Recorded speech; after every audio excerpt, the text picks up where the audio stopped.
Hello, and welcome to this week's episode. Thanks for tuning in. This week, I would like to share with you my conversation with the founder of Companiions, Lisa Robinson.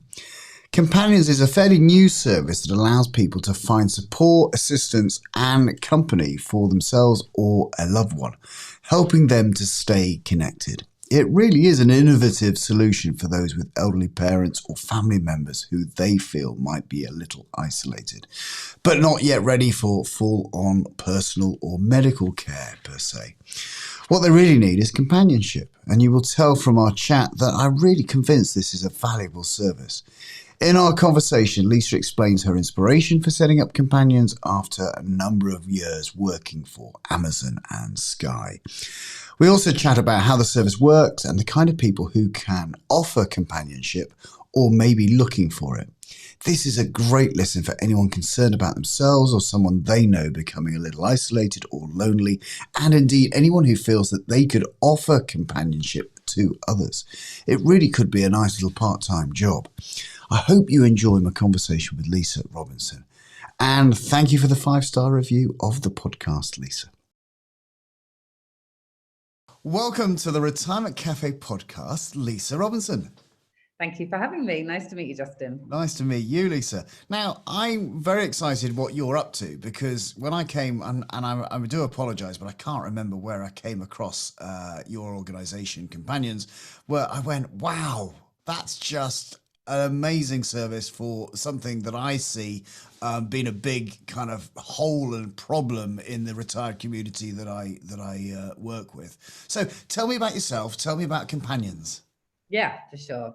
The reason I set up Companiions, my story goes something along the lines of I had my first baby when I was working for a large corporation, having a big job at the time. I was running an advertising department. Having a big job at the time was amazing and I loved my job, but I found myself to be really sandwiched in between looking after small children and trying to look after my elderly parents as well, whilst doing a job. So you feel very pulled. And my experience was one of my children unfortunately got very sick. So he got really chronic asthma and was in and out of hospital every month. Wow. For about a week at a time or 10 days at a time. So I was running, big business meetings and having, calls with suppliers and whatnot from the hospital whilst I was doing it. And at the time, this was, going back 6 years now. At the time, or 5 years maybe, there weren't really any options to support me as a woman trying to do the best for my family, my career, and my elderly parents. So what ended up happening is I ended up paying for, a nanny out of my own money to come and help me so that I could end up going to work, even though I was already paying for the kids to be in nursery. So it just kind of got me thinking as to, this is a real problem because people are getting older. I'm very close to my family and, I take that quite a serious role. It kind of falls on my shoulders to make sure that people are okay. And I want them to be okay. But it's really difficult when you've got, an 8-month-old and a 2-year-old to try and juggle things. So, I started to look into what are the different options for this. So just to finish off that story, I ended up moving away from living close to my parents to get, cleaner air for my son. So I moved overseas, and when I moved overseas, we left a great big hole in my parents' life. Just from things like sorting out the Wi-Fi when it goes down, it seems to go down daily in their lives. Or just silly things like making sure that they're okay, making, even just not the grandkids not being there as much. It makes you feel terribly guilty and anxious that what happens if something does happen, I'm nowhere near them now. So I started to look at all the different options of care facilities for people. If I want somebody just to drop in on them and make sure they're okay, or if my dad has a fall, or if they need to go up and sort something out in the attic, I don't want him climbing up the stairs. I started to look at the different options and found they were really expensive, inconvenient to sort out, and it just wasn't easy. It wasn't using technology to make the whole process seamless. So it was just hard work. So I set up Companiions. And that's the kind of long-winded version of why we exist now. Really, it's to bring companionship to every community and make it easy for people, make it affordable so that everybody can afford to have companionship. So Lisa, do you think has the world changed? We've always been getting older. We've always, what's happened, do you think, for this? I mean, in your circumstances, you've moved abroad. Now, I suppose maybe there's lots more people not living in their community, and therefore the kind of relationships or the family unit is not over the generations is not all in the same village any longer. Yeah, I guess so. I mean, people are living to an older age as well, Yeah. because they're taking care of themselves better, or whatever the cases are. But life expectancy has increased. But alongside that, it doesn't mean that the care facilities have increased. So No. I mean, there's lots of things you can read on this, but it's a problem worldwide that there are not enough care agencies and social care to look after the amount of aging population that most countries have. And that problem is only going to get worse. There was a stat I read the other day that it was just like eye-watering figures on the expectation from major kind of statistic officers on how quickly the aging population are going to grow. So yeah, I think that elderly people are living longer, so that's one thing. So the population is getting greater, but people don't live close to their parents as much as they used to. No. I was actually, one of our investors is a really nice guy, originally from India, and he has lived in New York and London and various different other places. And he was saying it's very interesting in India because, in Eastern culture, people used to look after their family and stay. But now, children of elderly people are traveling the world and getting careers from different countries. So they're not there. But the care facilities that you have in the UK and other countries in Western culture are just not there either, because they haven't needed them beforehand. So there's a huge, need for them to be set up elsewhere. Um, so yeah, I think that it's going to be a really interesting space to watch, and I think there's a lot of startups and a lot of companies and a lot of big companies who are trying to solve that problem because people can see it coming around the corner. So we're interested to be in this space from a health tech perspective, Yeah. and to try and help as quickly and as widely as we possibly can. So obviously, there's kind of two aspects to companions. There's the aspect of there's people here to be able to help you. So I don't know. Let's take your mum and dad for example, and they have the classic, broadband problem. Or for argument's sake, if I think about our next door neighbour Peggy, who is a marvelous lady at 95 and living independently on her own in her bungalow next to us, but her and her children come and see her quite regularly, etc. But again, they live a long way away. Her phone went down for 9 days. And I had a go at trying to get hold of the utility company, etc. But it was just a flipping nightmare. And of course, so there's the problems, isn't there, that we all have, and possibly these become more challenging as you get older. And then, of course, there's the other aspect of well, who are the companions? Yeah, so it's interesting, the companions. So when we started doing companions, the target markets that we had for the companions, from students all the way to retirees and paramedics, for instance. So people who are healthcare professionals wanting to top up their salary to students, because with companions, when we're not care workers. Companions are not care workers. They are not qualified carers, because our belief is, there's a real time and a place for that. And the care workers who work for care agencies do an amazing job, and that they work flipping hard. My sister is one working for a big agency. We're not trying to take that market share. Our argument is that a lot of the time, people don't need a carer. They need somebody who's a kind person to go and help them do a few things, whether that's fixing up their lunch or just having a conversation because they feel lonely and they feel like there isn't anybody around who wants to give them that time anymore. Just to somebody who's suffering from a bit of depression. So we started to work with the Samaritans, for instance, to signpost people and to give them a different option. And when it comes to companions, what we thought were going to be, the students all the way up to the retirees, it's a lot more vast than that. So, so for us, we don't spend any money acquiring those companions. People come on 10 to the dozen. And it's amazing because people want to help. Not only do they want to help, they often get in contact and say, hello, team companions, how do I go around getting more visits? How do I make sure that people know that I'm available? Because I used to work for a charity. I used to work for a care agency. I've got amazing skills and I just want to be able to help people. So I think maybe COVID helped with that a little bit. Like, you know, our trajectory is we started just as COVID happened. So it was a bit unfortunate for us that in December of 2020 we launched. And 2 weeks later, I stopped everybody doing visits because we made the business decision that it's just too risky. So we didn't let anybody take visits until August. But with Companions, it gave us an opportunity to communicate with them and find out, you know, why are you doing this? What do you want to do? And I think because people during COVID, you know, wanted to help and volunteer to help others, we've managed to piggyback off the back of that and, you know, move with the kindness movement of it. So, you know, we've now got over 5,000 companions using the app on a regular basis. And they're amazing. You know, some of the stories that you have from them are just like, you know, this woman, Helen, who lives in Bath, she's actually an occupational therapist. And we had this lady, Dorothy, who her husband unfortunately got very sick and had a brain tumor just before people went into lockdown. And so Dorothy became a full-time carer, left her job and became a full-time carer. And then because he was vulnerable, she couldn't go out and do anything. So I think a friend told her about Companions, and she started to you know, we connected her with Helen, and Helen went in to see Melvin, her husband, so that Dorothy could get some time away and just go for a walk or get a hair done or do the things that you know, you need your headspace for yourself, because she was getting a bit depressed. And the story that they have together is just amazing, because Helen had a really good experience in going in and making people feel very comfortable. She also had a caring background. But, you know, if there was an emergency, she knew what to do.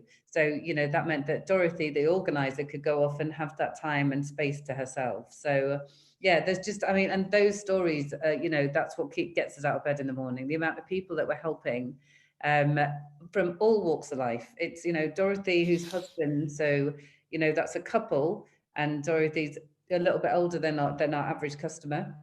You know, that's helping those guys. We've got, you know, parents with autistic children, loads of people with disabilities. Again, we weren't expecting them to be part of what Companions is, but as we grow and it's scaling out, it's amazing because it's helping people from all walks of life. Brilliant. So it's going in a completely different direction than we thought it would do, but it's a great direction for us. So what's amazing here, Lisa, is that you've got 5,000 companions, but they've also got an opportunity, and I presume they also have the opportunity not to, but if they want to, they can get paid for this. So there's some. I presume some people might say, well, you know, a token or nothing, and some people might say, I don't know, £25 an hour or something. But there's actually an opportunity to make a little extra money, maybe, or supplement your income. And also from the other side, I can see that if you feel that you needing the help and you're paying for it, that you feel that you're giving something back for the return. I know a lot of older people, you know, they're very proud and they don't want to what's the word you know, be a burden on somebody. And of course, if it changes the relationship, doesn't it? If it's like, well, actually, I am paying for this person to come and assist me with whatever I need assistance with. Yeah, exactly. It's true. And, you know, so for Companions, if people don't want to get paid, we're building out a charitable function. So people can just tick a box saying, I want whatever money I'm making to go to Samaritans, Age UK. So we're giving back to communities, and that's important to us as we grow, to make sure that it's giving, you know, full kind of, you know, funnel back into different communities that people can choose.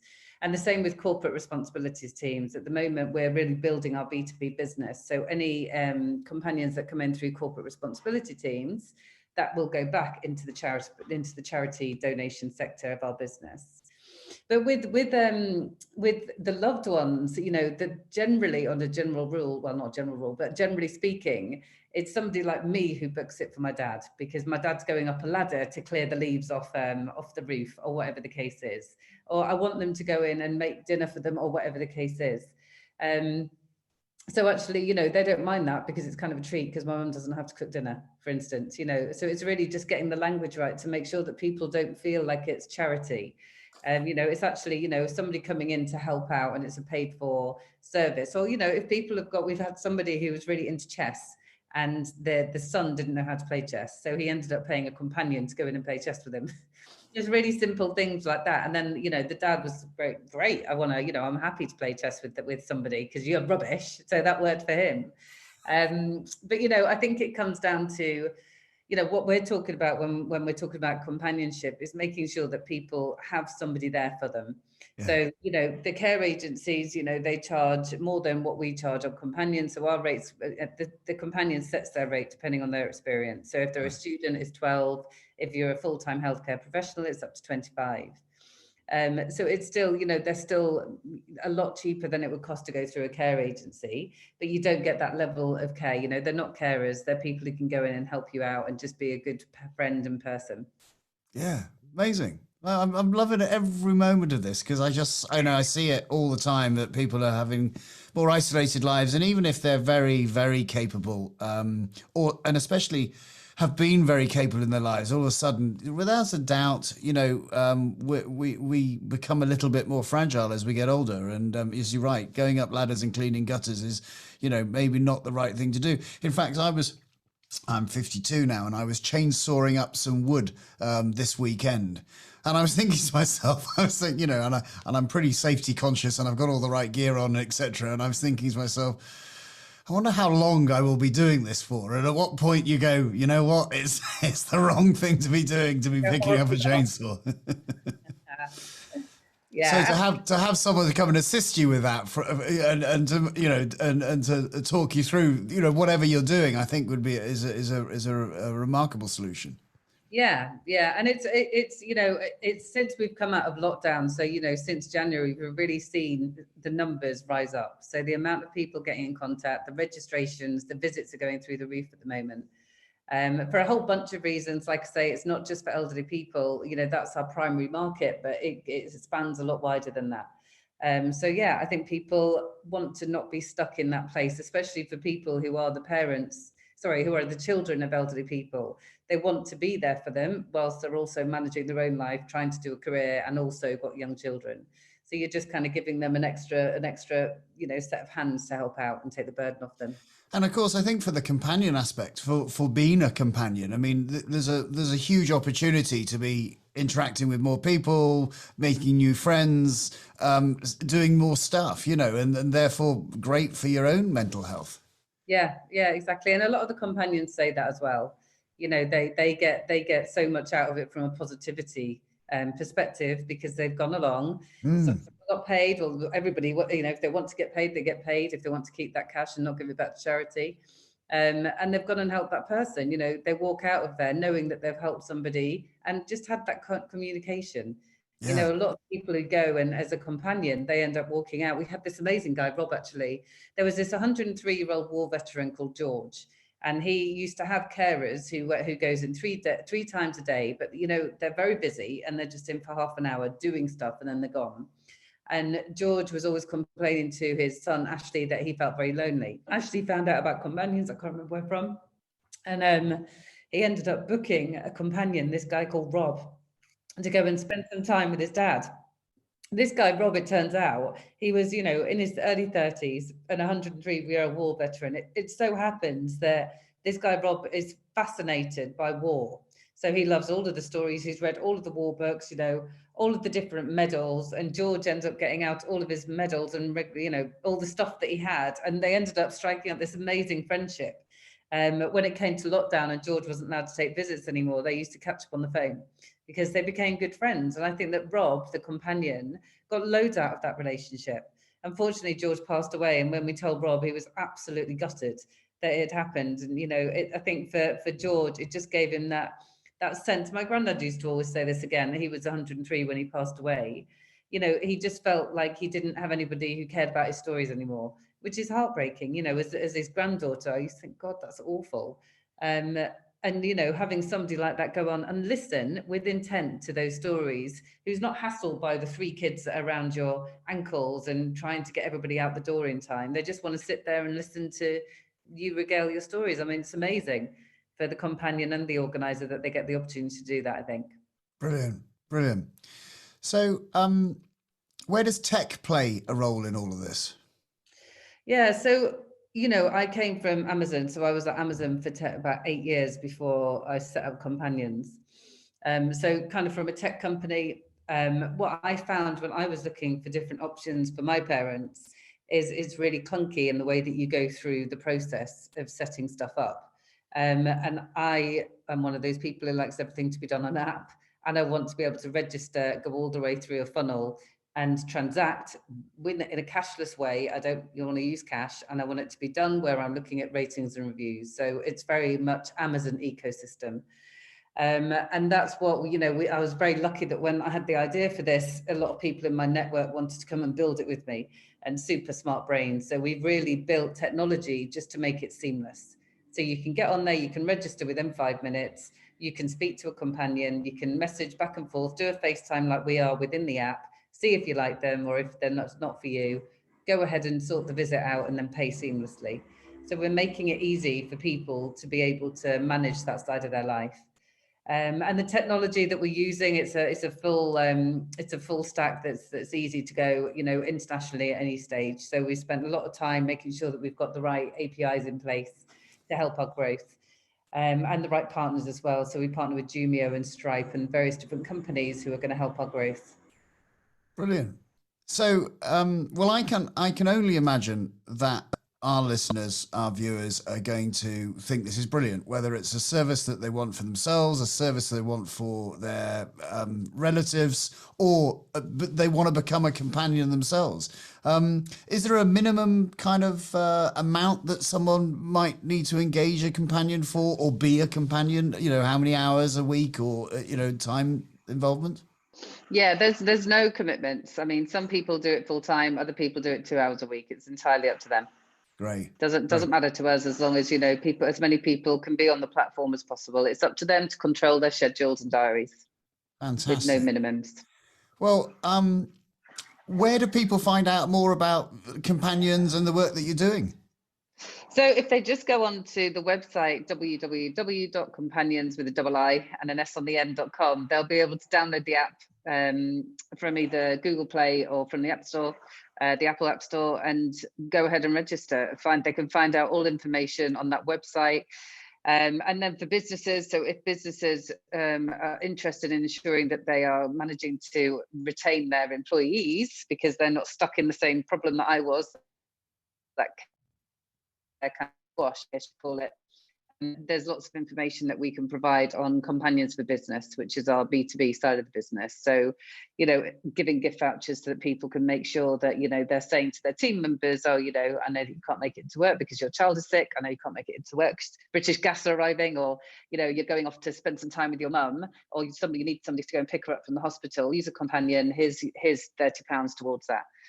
So this is something that we're seeing building really quickly. So Companions for Business is also live. So if you go onto the website, you'll be able to see it all there.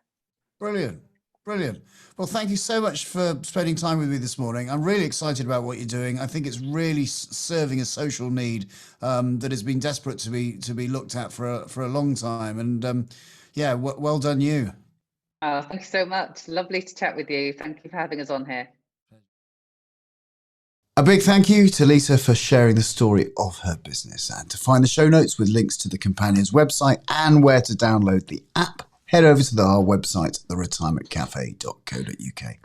As ever, I hope you've enjoyed this episode. If you have, please leave us a review on Apple Podcasts, as it really helps more people like you find us. And for more interviews and retirement planning videos, you may want to check out my YouTube channel, where you can search YouTube for Justin King MFP, or click the link in the show notes so you can go directly there. So until next time, I'm Justin King, helping you feel more informed in your retirement.